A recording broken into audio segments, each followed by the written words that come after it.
From infant whose mother was told she may not have long to live, let alone live a normal life, to winning Olympic gold and earning a doctorate, one thing that's been constant in Madeline Manning-Mims' life is her faith in God and staying on the path as she continues to run for Jesus. Honored as an Olympic legend at the Sydney Games in 2000, member of the Cleveland, Ohio Legends Hall of Fame, inducted into the Tulsa Historical Society and Museum Hall of Fame, and recipient of the Lifetime Global Achievement Award from Oral Roberts University, none of this seemed even possible when she was born in Cleveland in 1948. When I was 3 years old, I had spinal meningitis, and the doctors told my mother that I wouldn't live. Wow. She kind of listened to them and just said, mm-hmm. And she told me later on, I prayed and gave you back to God. And she said, my bargain with God was, if you give me my baby girl back, I'll raise her in the ways of the Lord, the best way I know how. And she stayed faithful to that. Anyway, the next day, the doctors came back in to re-diagnose me and said, we don't know what's happened, but she's 50% better than she was yesterday. Wow. And if she gets through this, she will be mentally retarded and physically never able to do what the normal child does. So they kind of emphasized to her that what she needed to do is put me in an institution and go home and raise the rest of your kids. Wow. But I'm so glad that she didn't. Did she ever tell you how close she was to actually doing what they suggested? Oh, she didn't even think about it. Okay, good. Yeah, she, all she knew was that, pray, that's who I go to. She call him Dr. Jesus. I go to Dr. Jesus, we talk about it. And she told me, I just believed after the night was over and you were still doing as well as they said you were, that God had a plan for your life. And so I didn't even think about what they were talking about. Yeah. I was a slow learner coming up in school. In fact, I tell kids today when I speak to them, I said, listen, most of us are slow learners, okay? We're still sitting there trying to figure out what the question was when the real smart ones already have the answer and are on their way to the next thing. But, the thing that I most appreciated about that time is my mother would sit down on Wednesday nights and she would read the Bible to us. Mother had a fourth grade education, and she couldn't read anything, but she could read the Bible. Mm-hmm. And she would tell us, the different stories in the Bible and everything. And so this made Jesus in my life very real to me at a very young age. And I started believing that there was more to life than what I was seeing. And actually in high school, because I was very introverted, very quiet, because kids used to make fun of me, not knowing that I was fighting a sickness, fighting just to be normal every day. And it caused me to go into myself and not really have a lot of friends. I had some. But I don't know if you remember the time when President Kennedy had the physical fitness tests going on for all the kids in the school. Yeah. And what they were doing was seeing how many in different countries. I remember trying to climb that rope. Yeah. I hated that rope. The agility run and the sit-ups and the pull-ups and all of those things. Well, I made some very high scores. And a girl came in and beat all my scores the next week, and I went to my gym teacher and I said, can I take that test over again? She said, yeah, you can take it as many times as you want. I took the test over every day for 3 weeks straight. Until you beat her? Until she came in and said that you can't take it anymore, It's over. But when they compiled my scores, they found out that not only I was the top physically fit girl in the high school, but I had set national records. Wow. And that's when they said, you need to be into some type of sports. I said, okay, what you got? Okay, and what grade would this have been? 10th. Oh, so you hadn't played any competitive sport Well, I went to a Lutheran school when I was in elementary. Okay. And they put me in volleyball, and I think I ran track. I did, Okay. just had fun. I didn't know what this was all about, but it was fun to me. And so I didn't really go out for anything when I was in high school until the physical fitness thing. And they put me in basketball, volleyball, and track. Yeah. And within a year, we were state champions in all three, and I think I had a little something to do with it.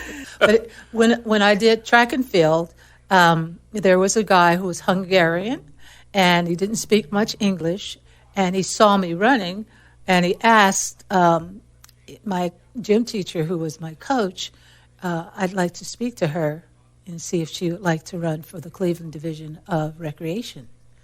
And so he waited, and I happened to... They put me in the 400.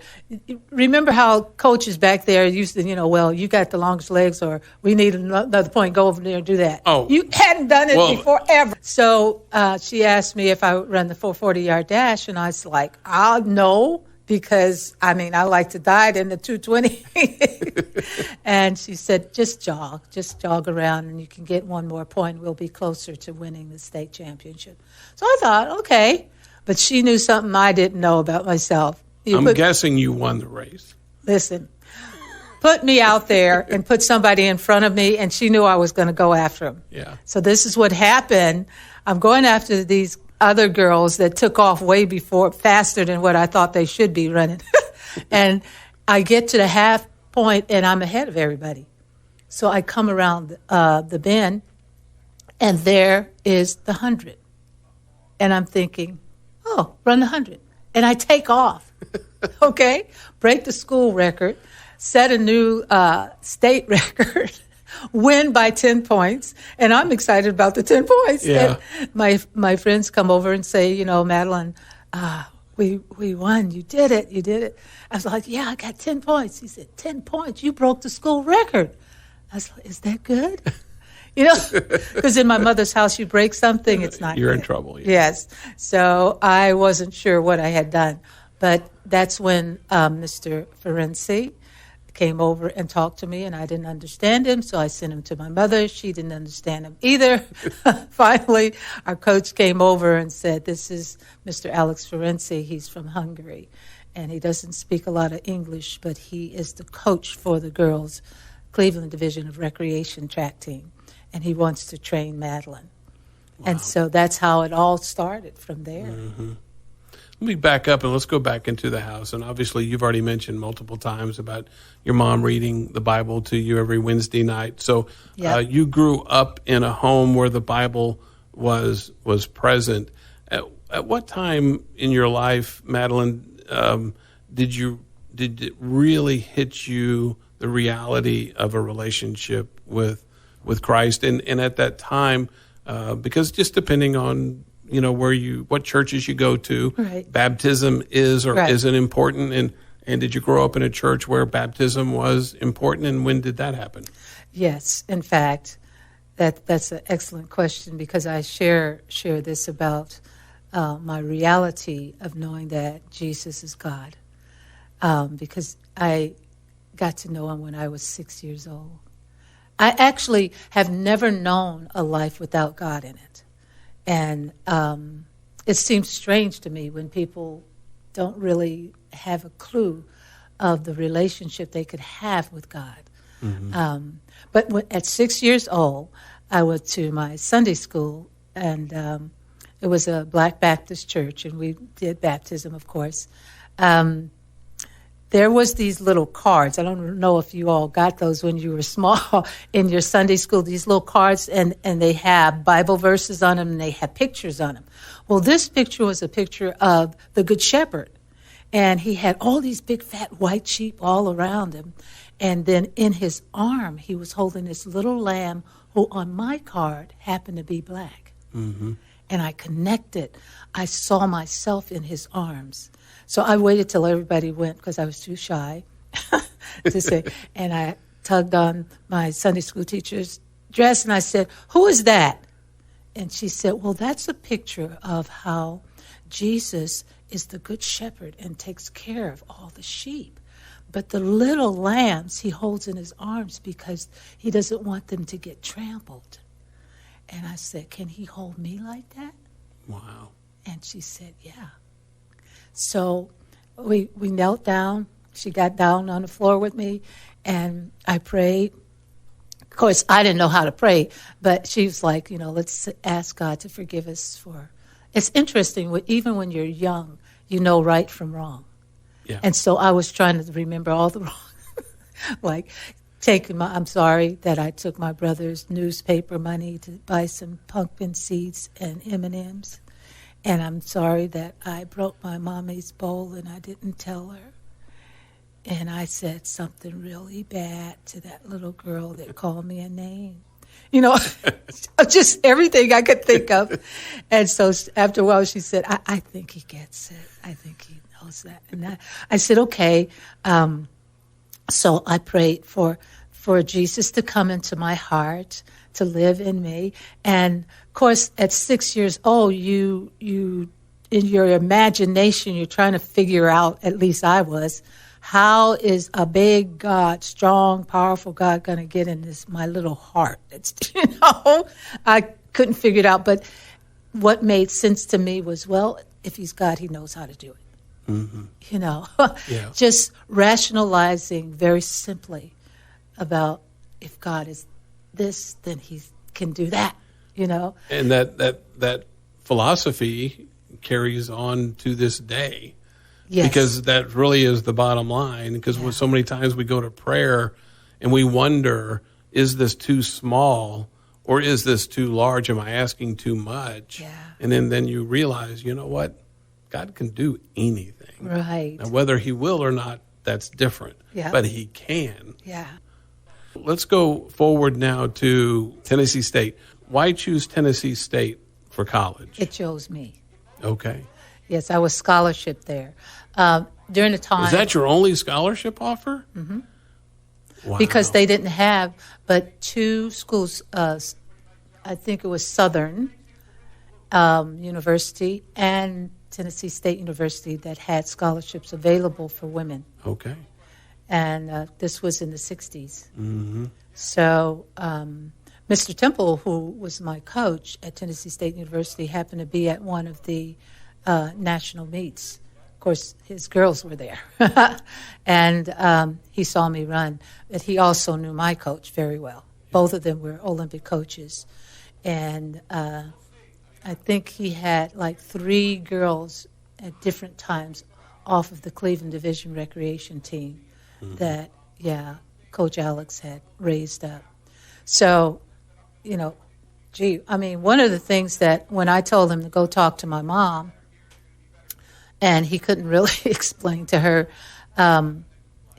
he told her, because she was like, she ain't going nowhere. She can't get her books and read right and go to bed on time, and I was like, oh, great, without her knowing it, And he said, no, ma'am, what we do is we work with the young ladies to get them scholarships to college. And he kept saying something else, and she didn't hear it. I don't think she heard anything else. She just said, okay, what time is she supposed to be where? At what time? I was like, Mom, he doesn't even speak English, But he became a father figure to me. And believed in me more than I could believe in myself. Most of the time, I didn't know what he was talking about. Mm-hmm. I remember him getting out of the car in the middle of the street downtown Cleveland. And it's called the Circle, the Cleveland Circle, that you would go around. And he just stopped the car in the middle of the street. I'm in the car with him. He's taking me home. And he stands up and he goes, one day, so say, Madeline Manning, the Olympic champion. And I'm dying. I'm like, Coach, I think you better get in the car. Because all I could see is us going to the police, and getting in trouble. But that's how he believed in me. And there were times that I really, in my workouts, I'd be so tired. But because he believed in me so, I would do it for him. And then other times he would psych me into, like, you don't have to do another two twos. You can, I tell you what, you've done very well so far. Just that you don't have to wear. I was like, what? Well, I'm sure the girls over in Europe are probably doing a couple more things to get ready for you, but that's okay. You're good. You're ready. I was like, I'd get so mad. And I was like, what, Coach? Another couple 400s. He knew how to push your button. Oh, gosh, did he ever. And I look at that and I think God had the right people in my life at the right time. Mm-hmm. Who are some of the other people on that team that maybe listeners might recognize? Yeah, well, Wyoming Attias was the second, the one young lady who was back-to-back 100, was the first men or women who ever did that in the world. Yeah. She was on the team. Yeah. A lot of the Tiger Bells came back to visit. And Tiger Bells are not just on a track team. They're women who have set precedents in the world for track and field. So you have like Wilma Rudolph. You have May Fags. You have all these huge monstrosity of women who could run very well there. I was his first middle distance girl, but usually he had a lot of sprinters. But at that year, we had 8 ladies on the team, and all 8 of us made the Olympic team. Wow. 2 were in different countries, from different countries, but the rest of us all made the Olympic team. Was it always those middle distances? But obviously you were a sprinter, too, at some point. In high school, I was a sprinter. And then that's when, can you run the 400? Okay, I'll run 400. And then I kind of liked it, and he started training me there, and he wanted me to run the 800. I go up to Toronto to run the 400. While I'm in the bathroom, they change it to the 800. I come out, and I got to run the 800 now. He says, just use it as a training. Don't worry about it, And so I go and break the world record. And so I get stuck in the half. So the 400 and 800 were my specialties. Okay. Well, let's go back to Mexico City then and talk about being there at that Olympics, because we know one thing that happened in that Olympics when the national anthem was played. Right. And I wonder if there was any pressure felt on your part to take that kind of a stand at those games, and did that happen then before or after your gold medal ceremony? It was before. Okay. Before my gold medal ceremony. Yeah. Couple of things. Can I take a couple steps back? Absolutely. At Tennessee State University, at 20 years old, and I'm a sophomore, I really didn't know what was going on. I knew there was chaos in our country. My heart had broken over the assassination of President Kennedy. And then later on with the assassination of Martin Luther King Jr. and then Robert Kennedy. Those things weighed heavy on my heart, but I didn't know how to streamline them into what I was doing. So I tried to stay focused on training, and Mr. Temple was good at keeping us well protected, and he had, you don't go here, you have a curfew. Mm-hmm. He was tough on us. But at the same time, he was doing it out of fatherly love. But I did notice that there were a couple times when we were trying to get from the track to the cafeteria or to our dormitory that people would come on and start shooting on our campus. Just shooting. They would just come on. And I couldn't understand what was going on. It frightened me big time because I didn't know, a stray bullet can hit you and the whole thing. So I was confused about a lot that was going on in our country at the time. Mm-hmm. This was also a time when my brother was in Vietnam. But those little things weighed on my heart, but I was really focused on making the Olympic team because it was all new to me, and I didn't even know I could get that far, but here I am, and I was undefeated for the last 2 years in the world and things. And the myth was women of color could not run long distance. And I was just breaking all those myths. And even at the games, I don't think that they believed that I would make it to the finals. I remember my first heat coming out, getting ready to run it, and Bob Beeman jumping out of the pit. And Ralph Boston running across, and I was like, what's wrong? What's going on? I didn't know what to think. Yeah. I thought he was hurt, because he was crying and he had his hands on his face. And Ralph said, he just jumped. I'm not going to tell you what he really said, but he just jumped out the pit. Yeah. It's like, what do you mean jumped out? He just jumped out. Okay, it's over. We're looking at who's going to be second, third. Yeah.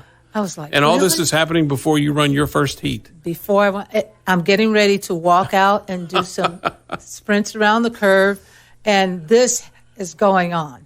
Yeah. And so I knew that my chances were good for me to win, but I wasn't sure how.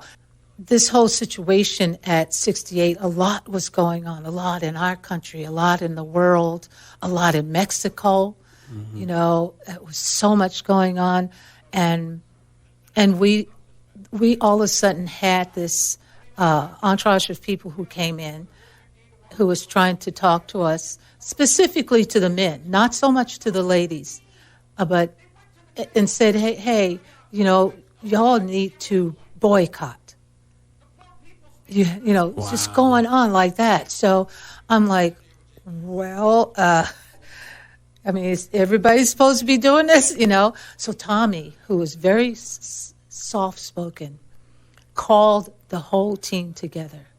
And he said, I want you to understand this. Nobody's asking anybody to do anything. Mm-hmm. And it's easy for somebody to talk and say, give up everything that you've worked so hard for when they haven't done it. But he said, this is what I'm going to do. I'm going to go out there and do what I came to do, and that's win the gold medal in the 200 meters. And then after that, I have the right to say what I'm convicted about. Yeah. And we were like, okay. And I think the brothers really very protective over the women. Yeah. I wasn't even at the stadium when they lifted their hands. Mm-hmm. I do know I saw it on TV, and I was like, what are they doing? And later on, when I found out that they, had been chastised for doing that, and I didn't think it was that much. And then later on, I realized they're standing for the rights of humans, not just black or white. Yeah. They're standing for the rights of humans. Well, and you talk about the 68 Olympics and what was going on in the world, and they're in Mexico City as well. Well, then the next Olympics is in Munich. Well, we know what happened at those Olympics. Well, a lot of people don't. Okay. The Munich Games experienced first major act of terrorism. Mm-hmm. It changed everything. And the Black September group came in, Palestinians, over the fence into the Olympic Village and knew where the Israeli dormitory was, and invaded it and hostage. A few of them got out. They jumped out the window. Wow. So we actually stood on the porch of one of our sprinters' housing pods, and were able to look directly over. And we didn't know what was going on. We just saw all these guys down on the ground with black suits on and looking up. We didn't figure out what was going on. And we saw guys on the roofs dressed in athletic garb, and we were like, "Oh, they're gonna get in trouble!" We're pointing them out. Didn't know they were sharpshooters. Yeah. And so I remember, that's going to be a funny part of my story.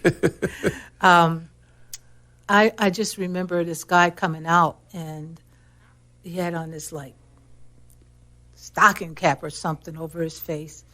And we were talking, I had come out of my room to find out where my roommate was, and was out on the porch and was standing in front where the bar is. And the guy comes out and he's talking, and I was like, I wonder who that is. And then he turned sideways. And when he turned, I don't know if he was getting ready to walk back into the room or what, but we saw his rifle. And then it was like, he's got a gun. And we all panicked at the same time.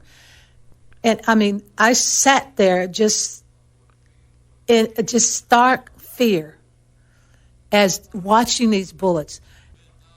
But it was the most horrific thing that has ever happened to me in my life. Oh, and by the way, tomorrow you need to go run your first heat. That's what was going on, right? Yep. I mean, It was everybody, all the athletes were expected to go right back to doing their thing like nothing happened. They did give a couple days off.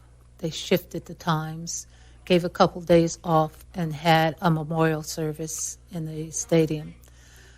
But it just changed everything. It just, the feeling that you feel when you're at the Olympic Games is heightened by the competition. But it's like somebody just took it out of us. Yeah. And then on top of that, I was warming up for the 400 as well. First of all, I stopped at the wrong line in the 800 and was out by 5 centimeters. Oh, wow. The official told me, because I asked him, I said, where is the finish line? Because you got all kind of lines down there. Yeah. And he said, well, you're in lane 1, so where you start is where you stop. It wasn't. Oh. It was up about 10 more meters. But they were taking first 4, and the first 3 came in straight together, and then I was behind them, so I relaxed. And I just started jogging off to the side, because I thought it was finished, right? Right. I look, and I see the girl from UK driving, and instinctively I leaned, but I didn't know what I was leaning for. So she came over, and she said, why did you stop? And I said, because I was finished, right? She said, no, the finish line is up there. Wow. Sat there 15 minutes waiting to hear that I did not make it into the finals. Yeah.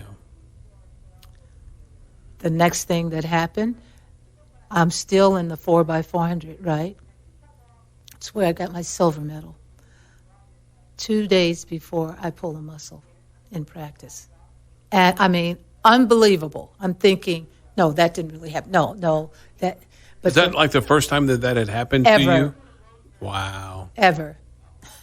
And so I thought, okay, they're going to have to pull me out, But the little girl that they were asking is like, okay, she wants you to take her place. She said, even if she's just 80%, she's still better than me. And just the belief that the team had that you can do this, And I was strong. Actually, I know that I probably would have been the first woman to break 50 seconds in the quarter. 'Cause I was so strong and so fast at that time that I could have gone on it. But with it, even as it was, I ran a 51.5 with a bum leg. Wow. In a lot of pain. And Kevin, I came off the last curve, and I said, Lord have mercy, because I could feel myself not being able to make it, but I didn't want to give up for my team. I was like, if I have to tear these ligaments to pieces, I am going to get this baton to Cheryl. But from the time I came off the curve, I don't know what happened. All I know is I said, Lord have mercy, and I was doing like this. Yeah. I'm handing the baton off. And later on, I went back to do a concert in Munich.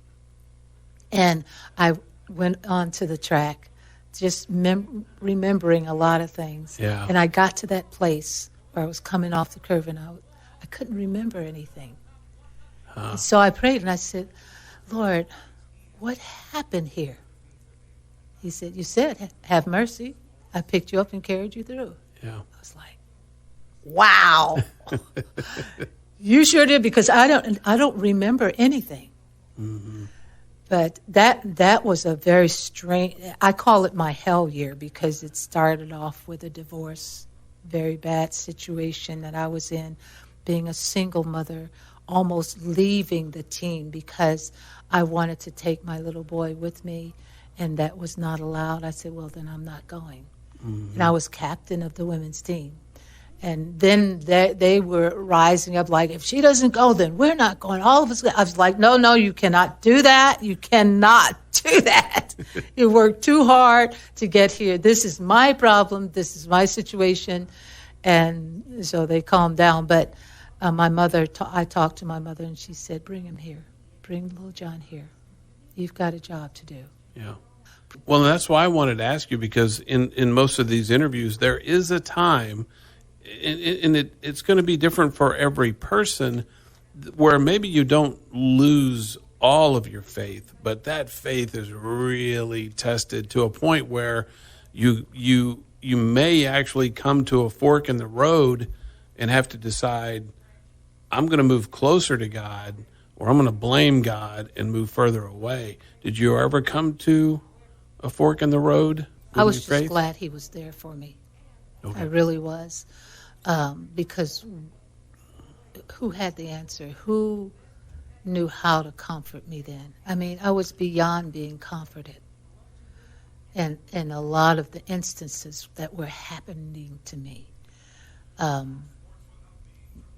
But he always gave me that inner peace that I'm here with you. Mm-hmm. You're not going by yourself. The greatest challenge was 1976. Where if, like my mother used to say, if you keep running, you're going to run into some things, but this was one of those times where you'll have a lethargic race. You run long enough and you'll have a lethargic race. You just hope it doesn't happen at the Olympic Games, mm-hmm. which it happened to me at the Olympic Games. I had a very lethargic race in the semifinals trying to make the finals. I mean, inside of me, I'm just going, I'm moving, right? Outside, we're just taking off for today, and I couldn't break out of it. But so it wasn't a feeling of like dead legs. It was just you weren't able to generate the speed that you had been running with, right. and you don't know why. Right. I had no turnover. I mean, when I would tell myself all right, it's time to do this. It's time to do this, mm-hmm. with your body. I would try to think through it. Okay, lift, get up on your toes, drive with your arms, pull the string from your nose. Do, every mechanical thing I could think of to tell him, do it. And my body was just not responding. Wow. It wasn't doing it. My coach finally, he was like, all right, Madeline, time to go, Madeline. I was like, I'm trying. And then it got to like watching television. Yeah. I'm in the back watching everybody else run. And especially in the last, when I got to 600, a lot of the girls realized, wait a minute, she's not doing her normal turnover. Mm. And they came by and hit me, like move out the way. Wow. And that was so degrading. I was so mad I wanted to throw something at somebody. But when I came off of the track, I did have this like one little voice on one shoulder, one on the other shoulder, one saying, see, God got you out here and embarrassed you in front of the whole world. No, don't ask God anything. Mm-hmm. He knows what he's doing with you. And this constant, and I walked through. It was so funny because everybody just like, she's lost it. I was walking through the little thing going out of the stadium into where I could get my clothes and stuff. And I was like, shut up! I just screamed at them. And they're looking like, who's she talking to? Is she telling us to shut up? Or, they didn't know what to do. Yeah. I came and I sat down and I just I couldn't even cry. I was hurting so deeply. And I was like miserable. I was like, I worked so hard. I mean, 2 weeks earlier in the 3,000, I had run a world record. So I knew I was in shape. I knew I should be winning or doing something good. And I couldn't explain it. And I remember a young lady, one of my teammates from another national team that we were on together, she had not made it through to the semis. And she knew I was hurting. So she ran down where I was, got in, and she just sat there with me for a while. And finally, she just put her arm around me and she said, Madeline, I've never told you this, but I am so thankful that God put you in my life, because without you, I would have never run again. I watch you and I see Jesus. Wow. And tears just flooded both of our eyes. And it was like the Lord came and just put his arm around me and said, baby, I know you're hurting, but it's all right.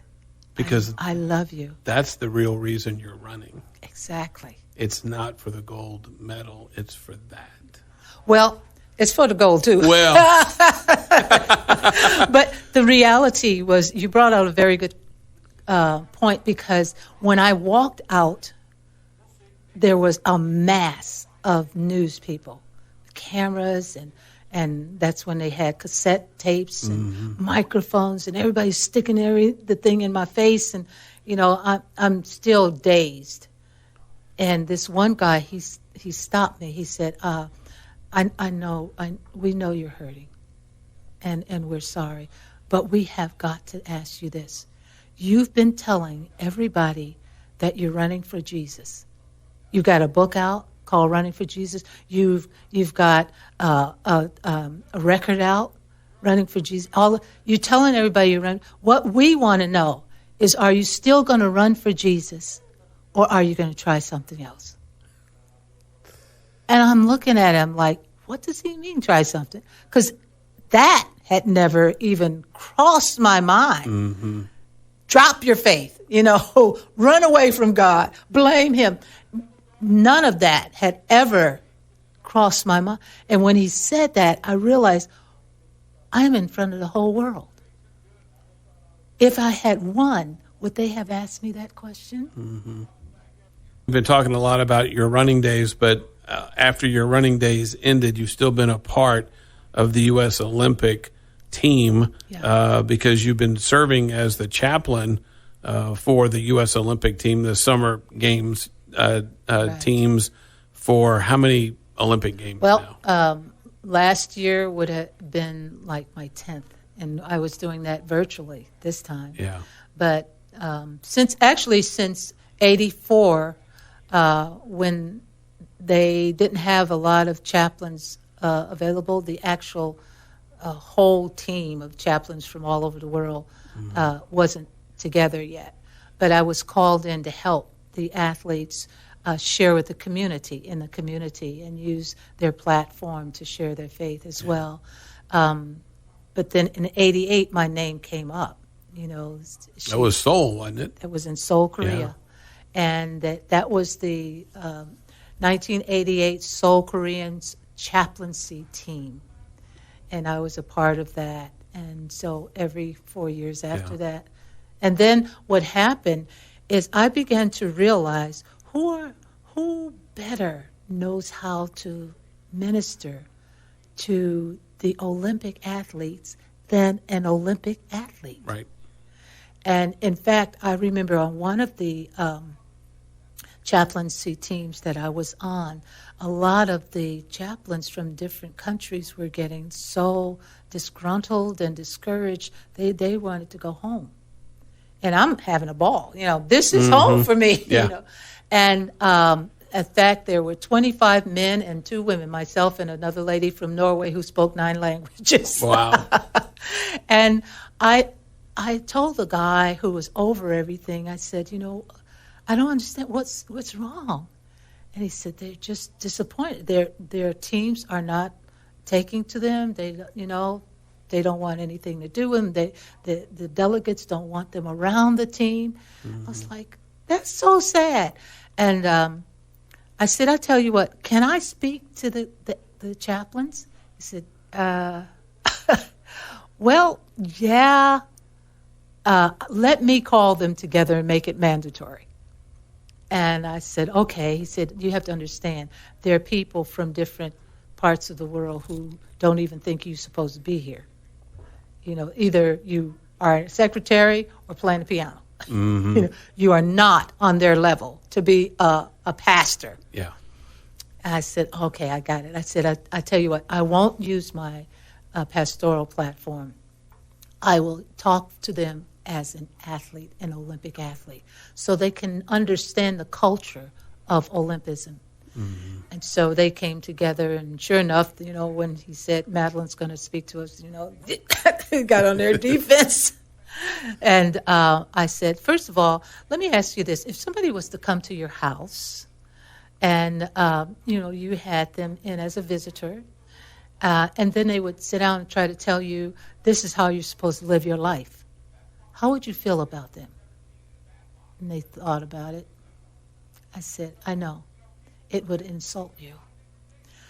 The Olympic Village is the home of Olympians.